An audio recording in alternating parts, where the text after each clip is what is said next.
女人在坐飞机时突然诧异地发现，明明是3个小时的海上航程，可现在却已经飞行了4个多小时，并且下方竟是一片望不到边的原始丛林。Shouldn't we be over the sea? Sometimes the pilot chooses an alternative route to avoid weather conditions. 空姐若无其事地安慰女人，却不知他们即将遭遇一场可怕的劫难。此时驾驶舱内，机长正手忙脚乱地呼叫救援。原来不知为何机上所有设备竟突然失灵，燃油也在一阵刺耳的警报中见底。眼看嘈杂的电台迟迟无人回应，他只能绝望地拿起手机录下遗言。很快机上的乘客就发现了不对劲，可下一秒螺旋桨的轰鸣声便戛然而止。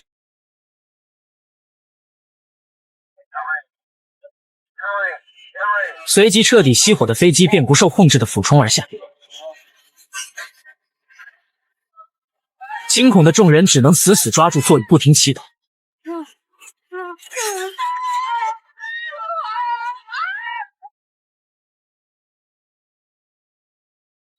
所幸在机长操控下坠落角度良好，顺利完成迫降，乘客们都只是轻微擦伤，并无大碍。可没来得及坐下的空乘却在剧烈颠簸下扭断了脖子。几人见状立马打开驾驶舱，发现机长的胸口处插着一条树干，此时已昏迷不醒但仍有呼吸。而就在他们思索该怎么办时，破损的机翼却逐渐冒起了浓烟，接着不久后便彻底燃烧起来。没一会儿，舱内众人便闻到了这刺鼻的气息。阿伟见状立马奋力踹开舱，众人也连忙跟上，纷纷向外逃去。查看伤势的2人见状再也顾不得那些，直接暴力地将机长胸口处的树干拔出。与此同时，第一个跑出去的阿伟却没想着灭火，而是打开行李舱疯狂翻找起自己的物品。所幸安娜在飞机上找到灭火器，及时将火势扑灭。You're not serious. What's in there that's so important to you? You could have got killed. My things. 对方的执拗让其感到疑惑，但现在他却没时间细想。此时空乘已在空难中身亡，机长也身受重伤，危在旦夕。众人都不知此刻身在何处。原始森林腹地内也根本没有信号，四周湿热的空气和蚊虫让他们难受不已。眼见丈夫不停咳嗽，胖姐连忙拿起矿泉水递了过去。可刚喝一口，大胡子便突然想到个事。 Should we be rationing this? How long do you think we're going to be out here for? 胖姐乐观地认为官方肯定已得知此事，并在救援路上。但有人的想法却完全相反。安娜认为救援队短时间恐怕很难找到此处，必须先将尸体抬到外面，以防在闷热的机舱内因高温而腐烂。看到这一幕的金发妹害怕地藏到了男友怀里，可没一会儿她就感觉暗中好像有人窥视，但回头望去却毫无所获，只有那树叶在不自然地微微晃动。而此时安娜已开始翻找整理起剩余物资，怕其偷藏的胖姐见状赶紧以帮忙名义过来监督。另一边机长终于从昏迷中苏醒，但询问后发现他对造成空难的原因也一无所知，并且当时求救时并没人回应，他也不知是否有人收到了求援。看着对方痛苦的状态，老黑连忙让身为医生的眼镜帮忙看看。 Who told you I was a doctor? 原来刚才在空乘身亡的时候，只有他下意识说出对方是死于颈椎骨折，而通常只有医生才会说出如此专业的术语。眼镜见状只好承认自己的确曾是医学生，可毕业后却并未当医生。但专业性最高的他此刻只能在众人期盼下分析起来。他认为机长胸骨虽然被刺穿，但却没伤到要害。呼吸急促的原因应该是肺部受压迫导致的气胸，如果再持续下去，很可能会心血管破裂而亡。 You could operate. No, I can't. 眼镜认为此处根本没有手术条件，如果贸然尝试，很可能会感染而死，不如先维持原状，看能否撑到救援赶到。就这样，众人开始无聊地等待起来。老黑见状表示，大家不妨相互了解下，起码遇到突发状况时知道都是谁。随即他便率先自我介绍起来，称自己是名保险调查员，工作就是每当有人或企业提出索赔时，他会去当地进行调查，以防骗保事件。这次就是刚调查到一桩骗保案，准备回去复命。眼镜开玩笑称，难道是有人想让其死在空难中，阻止他报告？但老黑表示，就算如此也为时已晚，因为他已提前将事情告知给了公司。而金发妹和小杰则是一对新婚夫妇，正结束蜜月旅行，打算回家。同样在旅行的还有大胡子和胖姐这对老夫老妻。在美国经营好几家汽车旅馆的他俩早已财富自由。安娜听后表示自己也是旅行者，但对于工作却不愿多言。眼看气氛有些冷场，眼镜连忙称，正如之前所说，自己学过医，现在是名买卖医疗设备的供应商。这次出行是为了进行器械交易。最后则轮到了行为古怪的阿伟，他表示自己是刚出道不久的格斗选手，3天后就是自己的首秀大战。为了这场战斗，他已训练了好几个月，行李内都是身份信息和辅助装备，所以不容有失。 Well, I hope you make it. I will. We're not going to be here for 3 days. We may be in more trouble than we think. 老黑听后当场泼了盆冷水。常年负责调查工作的他心思极为缜密，就在刚才他发现定位器在迫降时已损坏，而恰巧机长又走了备用航线，导致最终坠落在了这个没有信号的热带雨林。并且还有个疑点，就是为什么他在登机前没检查燃油。 Well, how do you know? Props stopped turning a minute before we came down. Didn't you hear it? When the plane hit the ground, there was a fire, but we didn't blow up.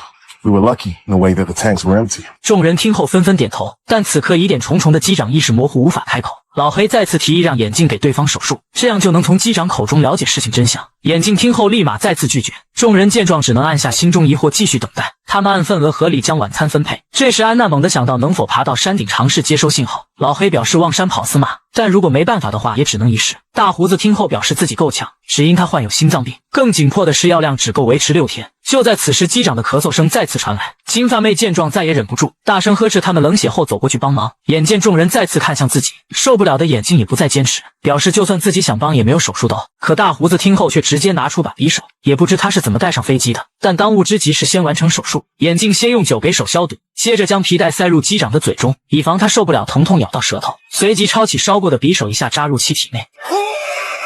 此时不忍观看的金发妹正躲在机舱，却突然看到好像有道人影一闪而过，可等她仔细观察后却仍毫无发现。小杰听后认为是她太过紧张产生了错觉，而就在大伙围着手术帮忙时，胖姐却觊觎起了阿伟的皮箱。她始终认为对方之前在撒谎，贪财的她赶紧让丈夫帮忙放风，自己则趁机跑过去准备打开箱子，但因皮箱上的锁只能无功而返。很快手术顺利完成，众人见状全都松了口气。折腾一天的他们很快便进入梦乡，却不知睡梦中有人拿着衣服走到机长身边，接着用力压在对方头上，将其活活闷死。等第二天众人发现时，机长已身亡多时，大家都以为他是感染而亡，只有眼镜极其疑惑，因为对方身上根本没有感染迹象。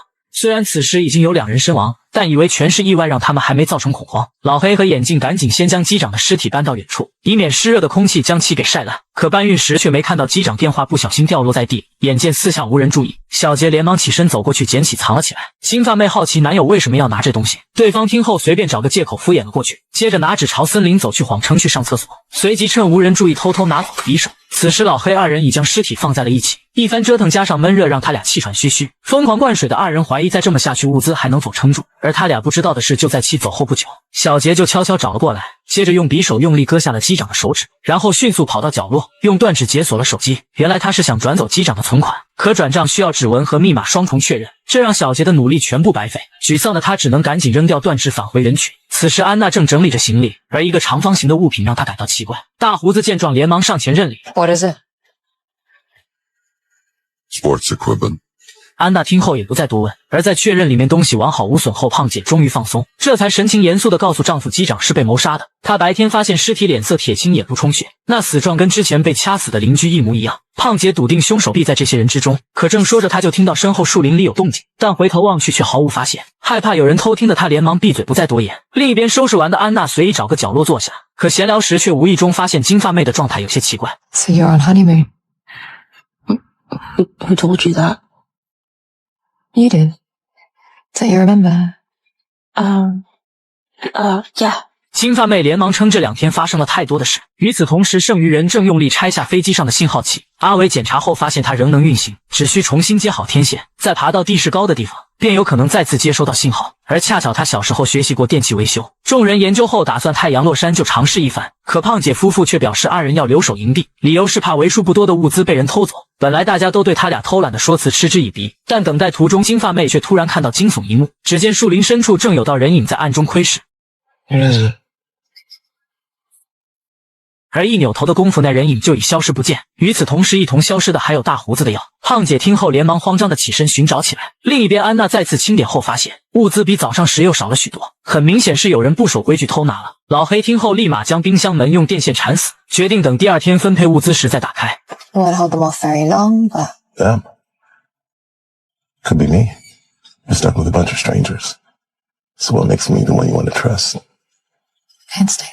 他的种种冷静表现让安娜感到对方并不像简单的保险调查员。 You started it. I'm a photographer.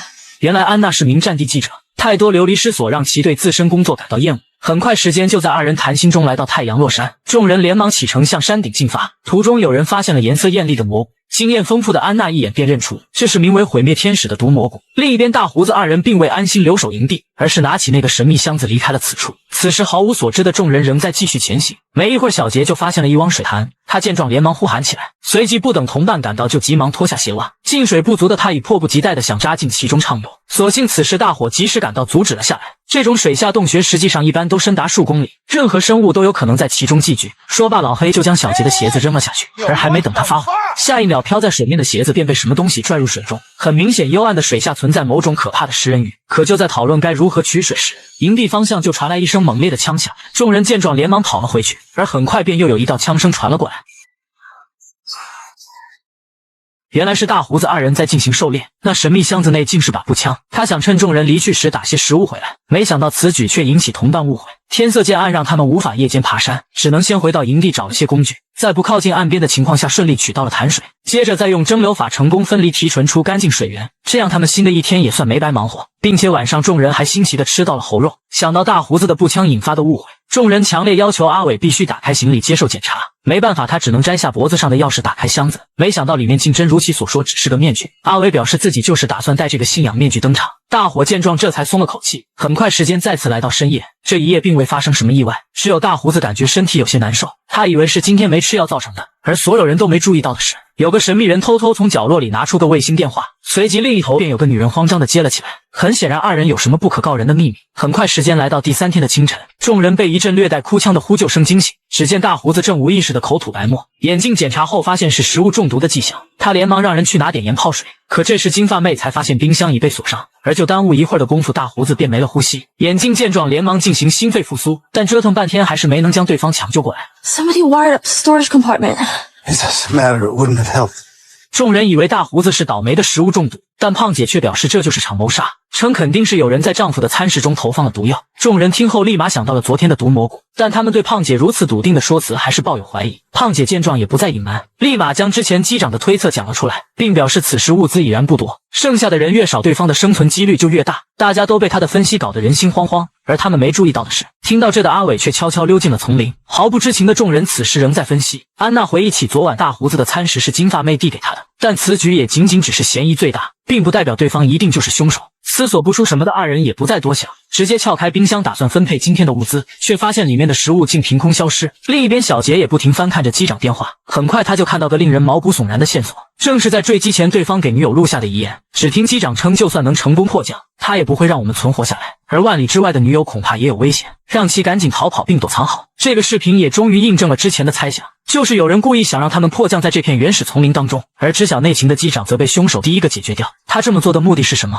而此人到底是谁？那个接电话的女人是否就是机长的女友？3天连死3人，再加上胖姐的危言耸听，让整个营地的气氛都变得诡异起来。善良的金发妹端着咖啡想上前安慰一下胖姐，可坚信凶手就在众人当中的她已不相信任何人，并警告金发妹对认识不久的男友也得当心。一番交谈下，二人不欢而散。胖姐见状也不在意，只是将一口没喝的咖啡随手倒掉。此时气愤离去的金发妹正四处找男友诉苦，却再次看到不远处那道诡异的身影。她害怕的立马转身逃跑，却正巧与小杰撞了个满怀，而那道身影也再次消失不见。不久后，阿伟终于修好了信号发射器。更顺利的是，今日云层浓厚挡住了阳光，可以现在就出发前往山顶。但老黑表示，现在这种情况大伙必须结伴，不能独自行动。在经过一番讨论后，最终决定由眼镜和安娜陪他一起。可登山途中，阿伟却偷偷拿出个口香糖嚼了起来，而走在最后的安娜却无意中发现那掉在地上的包装袋竟印有飞机标识，这让其意识到冰箱内的物资很可能是被对方所偷。但因只有阿伟会维修，所以他并未声张。可就在快抵达山顶时，安娜却脚下一滑，直接滚落山崖。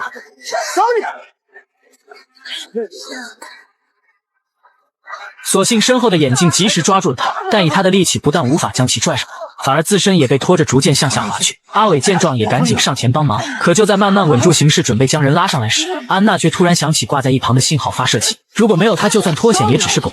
想到这，他连忙不顾生命危险伸手去够，终于在大伙都快坚持不住前有惊无险的重新将其拿了回来。此时留在营地的众人也没闲着，胖姐继承了丈夫遗愿，再次狩猎起来。老黑见状打算上前和他谈心，但对方却直接转身举枪瞄准。现在胖姐不允许任何人单独靠近自己，老黑被他的应激举动吓了一跳，连忙表示自己没有恶意。另一边金发妹也被胖姐搞得心烦意乱，她仔细回想发现小杰自称是作家，但却从来没见其写作过。想到这，她忍不住问了起来，可小杰听后却反问是不是胖姐跟他说了什么。 So I told you you shouldn't say anything. Don't lie to me.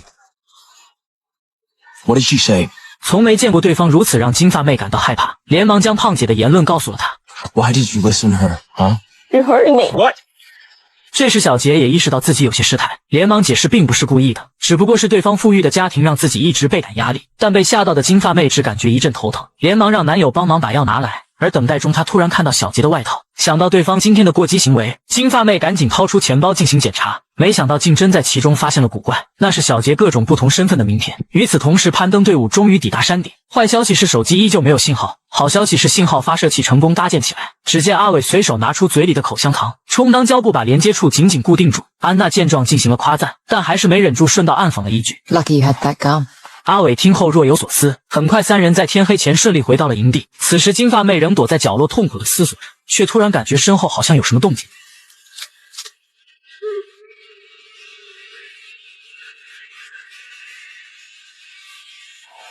等小杰喊她吃饭时，金发妹一脸惊慌地跑了出来，称自己已知道谁是真正的凶手，随即将男友拉到那处空地上，表示看到刚才有个人拿枪藏在暗处，所有一切必然是对方搞的鬼。眼见小杰根本不相信自己，激动下他直接爆发，将名片甩了出来。小杰见状连忙解释那只是以前的事情，等到回家后自己会坦白一切。但此刻金发妹的眼中只有质疑，而就在小杰还想辩解时，许久未归已让同伴找了过来，二人的谈话也只能暂时中断。很快时间再次来到深夜，小杰面无表情地缓缓睁开双眼，但此时并不是所有人都已睡着。阿伟就悄悄躲在树林中偷吃，原来物资的确是他所偷，目的就是为了保持良好体力备战。虽然明天就是大战之日，他几乎大概率已错过了这次机会，但身怀信念的他依旧不惜一切代价做好充足准备，却不知杀机已在身后悄然浮现。虽然阿伟第一时间就发现了他，但对方戴着自己面具的着装却让其愣住，而下一秒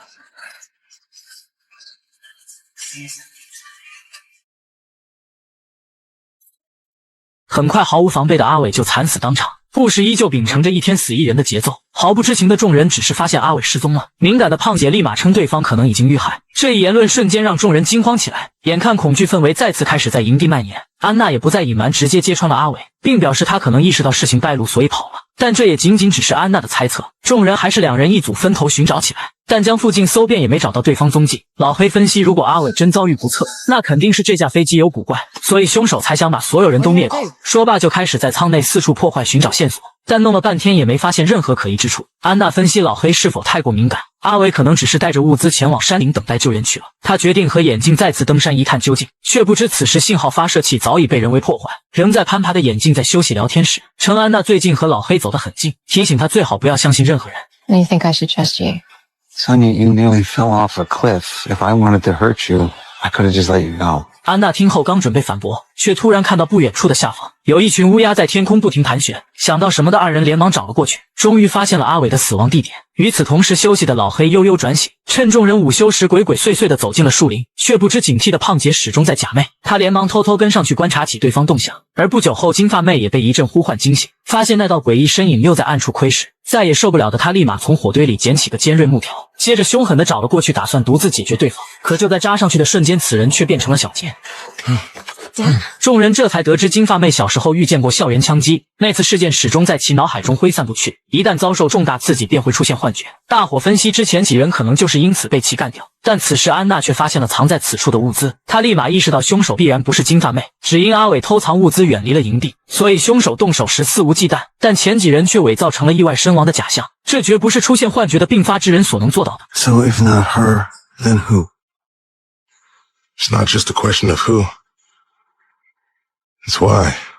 很快时间再次来到深夜，几天的闷热终于引来了雷电，林中蜥蜴连忙顺着缝隙钻进飞机避雨，而此处也埋藏着众人疑惑许久的答案。只见飞机夹层内竟铺满了密密麻麻的毒品，而今夜又是哪个倒霉蛋要惨遭毒手呢？但这次故事的发展却没有像之前发生任何状况，众人相安无事的迎来了第6天的太阳，但大家彼此之间的猜忌反而更加强烈。昨天治疗时，眼镜无意中发现了小杰背部的纹身，他一眼便认出那是美国某黑帮的图腾，想到这他立马询问起来。 Is that any business of yours? Like we said, Dan, everything's everybody's business. 很明显，对方的身份让眼镜起了疑心。另一边发出信号1天后仍没看到任何救援，老黑质疑离开时是否发射器真的在运行。 You think someone pulled the plug? 目前知道发射器位置的，除了已身亡的阿伟外，就只剩2人。老黑不得不将怀疑对象转向眼镜，可这时二人突然听到远处传来打斗声，原来是眼镜的咄咄逼人引起了小杰不满。胖姐见状，连忙举枪威胁他俩分开。听到声音的众人也纷纷赶到，而还没等大家明白怎么回事，胖姐却先告知了一个坏消息：昨晚有人将她包里的子弹全部偷走，现在她就仅剩枪里已经上膛的几发，很明显是她的存在让凶手感到了威胁。而刚暴露身份的小杰自然成为怀疑目标，他连忙辩解以前的确是帮派成员，但在遇到金发妹后就已退出，再没犯过案，并且他不想让未婚妻知道自己过去，威胁称如果谁敢当金发妹面说出此事，他真的会当次凶手报复回去。本来线索至此再度断掉，但安娜却无意中发现胖姐鬼鬼祟祟的在树林里寻找什么，没办法，她将跟踪老黑到此的事讲了出来，并表示对方肯定在附近藏了什么东西。安娜听后若有所思，很快时间再次来到深夜，暴雨让众人不得不全部进入飞机躲避，浑身湿透的眼镜再也忍不住爆发起来，一想到人群中有个想杀死自己的人，他就不寒而栗。可此时安娜却突然感觉不对劲，飞机坠毁时已造成许多裂缝，但雨水从棚顶滴落的速度却异常缓慢，她推测肯定是上方有夹层挡住了水流。众人听后立马尝试破开天花板，可谁都没注意到的是，此刻金发妹再次出现了幻觉，但大家此时却都被这惊人一幕所吸引。随着天花板被破坏，大量毒品呈现在他们眼前。 $1,800 a kilo in Mexico, as much as $200 a gram in New York. 老黑看后分析，这些毒品最少价值3000万。 Price of coke on the street in New York. Was that on your insurance investigations? 不光是对老黑身份的怀疑，他感觉众人的分析也不太对，这绝不可能是凶手的作案动机，因为他们对此毫不知情。对方这么做只会让大家更迫切地想找到答案。而就在分析之际，终于有人发现金发妹不见了，小杰连忙焦急起身想出去寻找。老黑见状立马将其拦下，称单独行动太过危险，金发妹自己可能更加安全。但慌乱的小杰却早已失去理性，怒骂2句后直接转身离去。 The rest of us stay here. No, he's right. You can't leave her.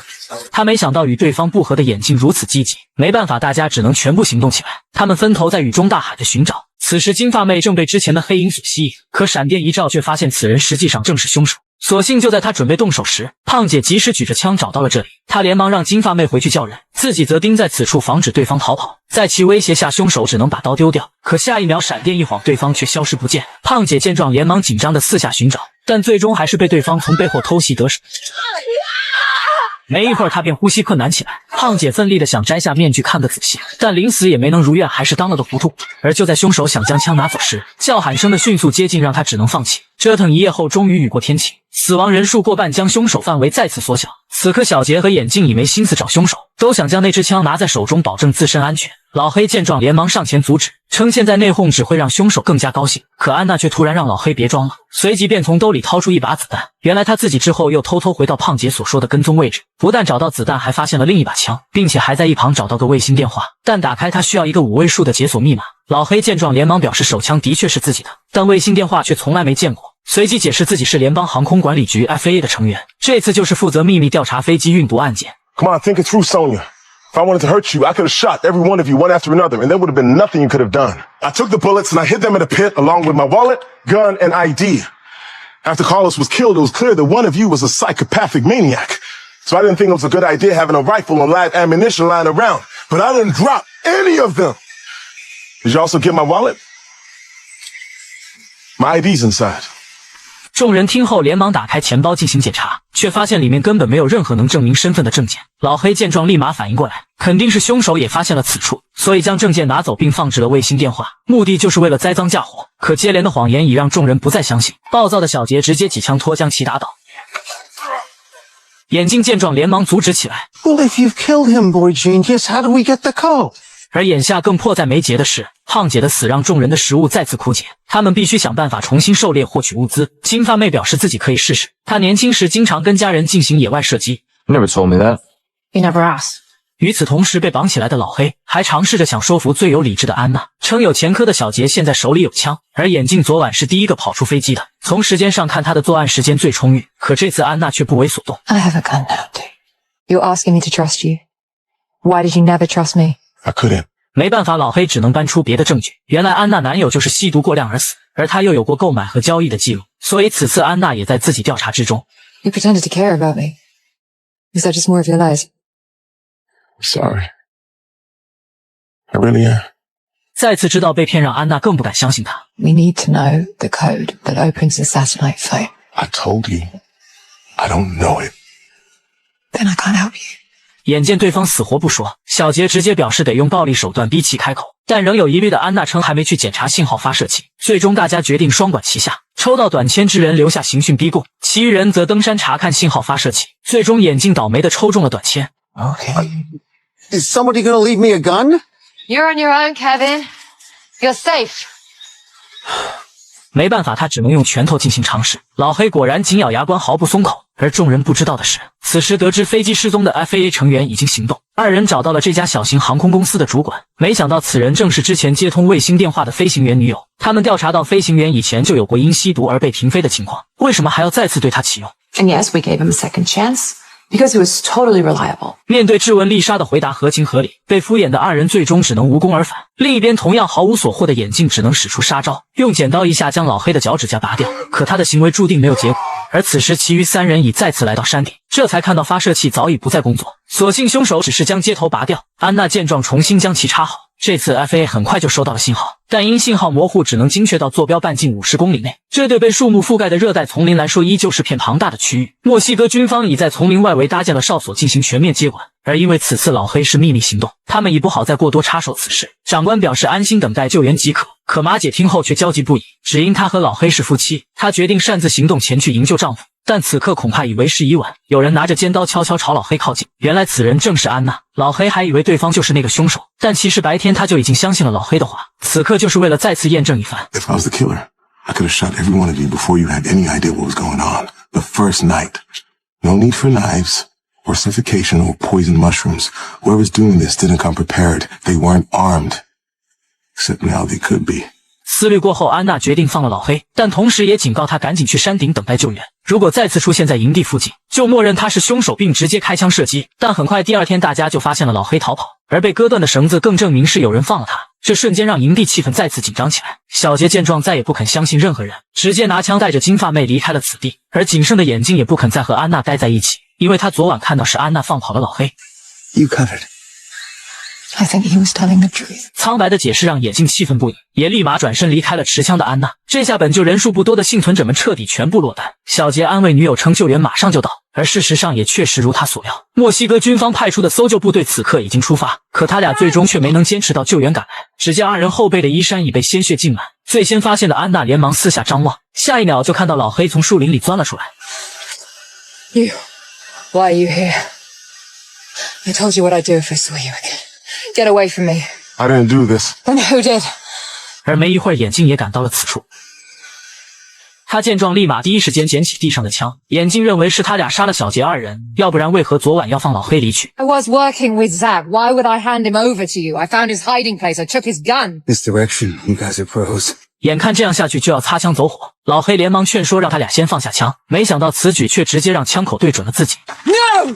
而就在这剑拔弩张的时刻，头顶却突然传来阵螺旋桨的轰鸣声。他们瞬间意识到救援部队抵达了附近。可让几人感到绝望的是，因今日天空中有一片浓厚的云层遮挡，视线不清的飞行员并未看到他们，直接调转方向朝另一边逐渐飞远。刚准备兴奋，几人就再次失望下来。老黑连忙劝说，现在不是自相残杀的时候，而是应该立马前往山顶做好准备。待直升机再次飞回来时，升起火堆，救援部队必会看到飘起的浓烟。可就在眼镜听后打算同意时，却看到安娜依旧没有放下枪。他要求偏激的眼镜必须把枪丢掉再谈合作。没办法，他只能先将弹夹清空，接着一把将枪扔进水潭。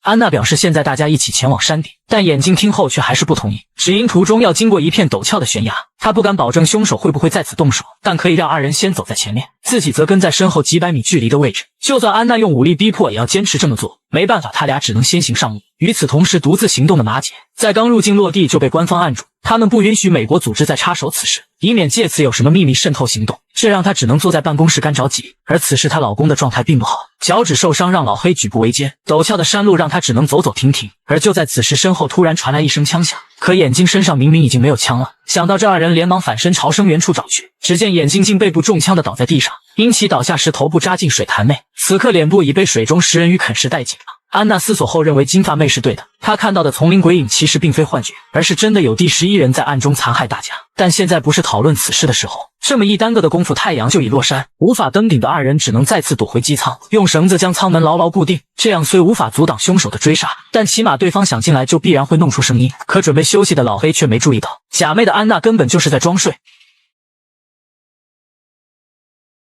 很快，时间再次来到深夜，凶手悄悄拿起藏在暗处的卫星手机。没一会儿，等待许久的丽莎就接通电话。她一直暗中监视着军方的一举一动，立马将救援部队的行动人数和时间告知了对方。很快，时间来到事故后的第9天，而今天也是救援部队发现他们的日子，仅存的2人终于抵达了山顶。此时天空仍被一片云层所覆盖，他俩只能在这耐心等待浓雾散去。这时老黑感觉脚趾越来越疼，脱下袜子后才发现伤口已经发炎。安娜见状立马表示要烧点开水处理一下，可听他要捡些木头点火时，老黑连忙阻止，他不想让仅剩的2人在这种情况下分开。安娜表示自己就在附近捡些不会走远，可因浓雾太大，他刚走出几步就消失在了老黑视线中。而没一会儿，安娜就听到身后好像有动静，下一秒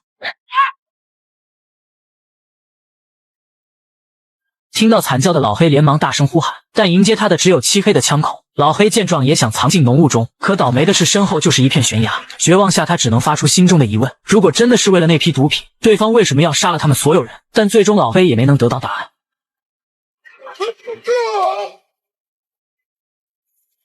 在确定对方真的坠崖后，凶手再次找到意识模糊的安娜，这次他终于摘下面具。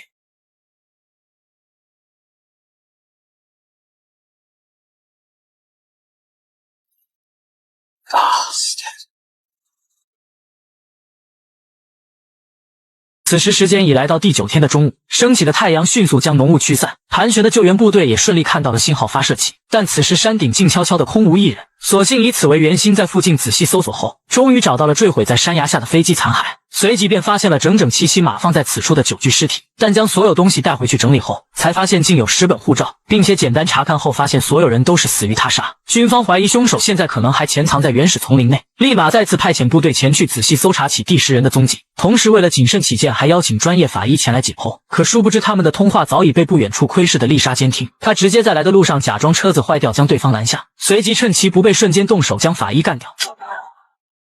接着冒充其身份顺利地进入了军区内，从没见过法医样貌的长官丝毫没察觉到异样。与此同时，安静的太平间内，一把利刃瞬间刺穿了裹尸袋，随即一具本该死去的尸体缓缓地站起身。凶手竟用假死隐藏在一众真正的尸体中，再借军方救援顺利逃出原始丛林。而有如此奇思妙想之人正是眼镜。可就在他打算对其他尸体进行解剖时，门外却突然传来一阵脚步声。此时丽莎已在士兵带领下来到太平间门外，她提议最好让自己单独进去，不然怕一会儿解剖时对方受不了呕吐，但士兵却坚持要在一旁监督。没办法，丽莎听后也没了其他理由。可走进来后，士兵却惊讶地发现此处所有尸体竟都被开膛破肚，接着没等反应过来，他就被打晕在地。而一旁的丽莎见状却丝毫没有惊讶，她来此就是为了带眼镜逃跑，她的包里也不是解剖工具，而是2桶汽油。2人迅速把汽油洒满了整个房间，随即一把火将此处点燃后离去。所幸刺鼻的浓烟将士兵给呛醒，有惊无险的在被烧死前逃了出去。另一边焦急的马姐也得知了遗骸被发现的消息，考虑到9具尸体中可能有她的丈夫，官方思虑后决定允许她前来辨认。可就在此时，剧烈的爆炸便响了起来，接着就看到丽莎的同伙迅速驾车离去，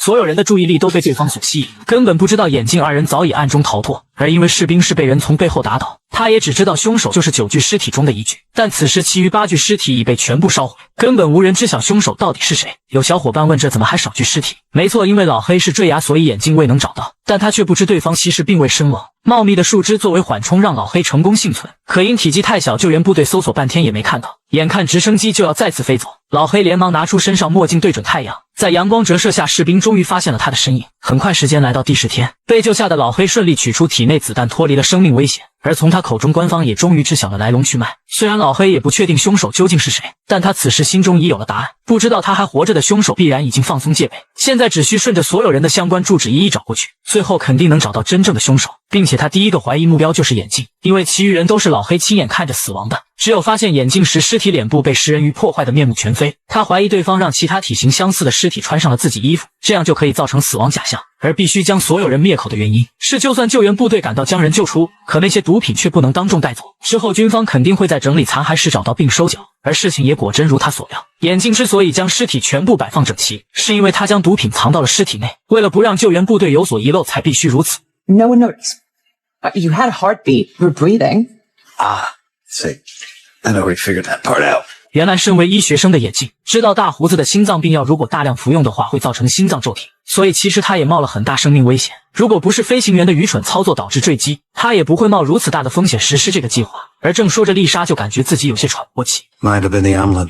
原来他刚才在菜里放的蘑菇正是原始丛林中的剧毒毁灭天使。本来眼镜就气恼飞行员的愚蠢，差点害死自己，没想到对方在坠机前给女友录下的遗言。 That's you.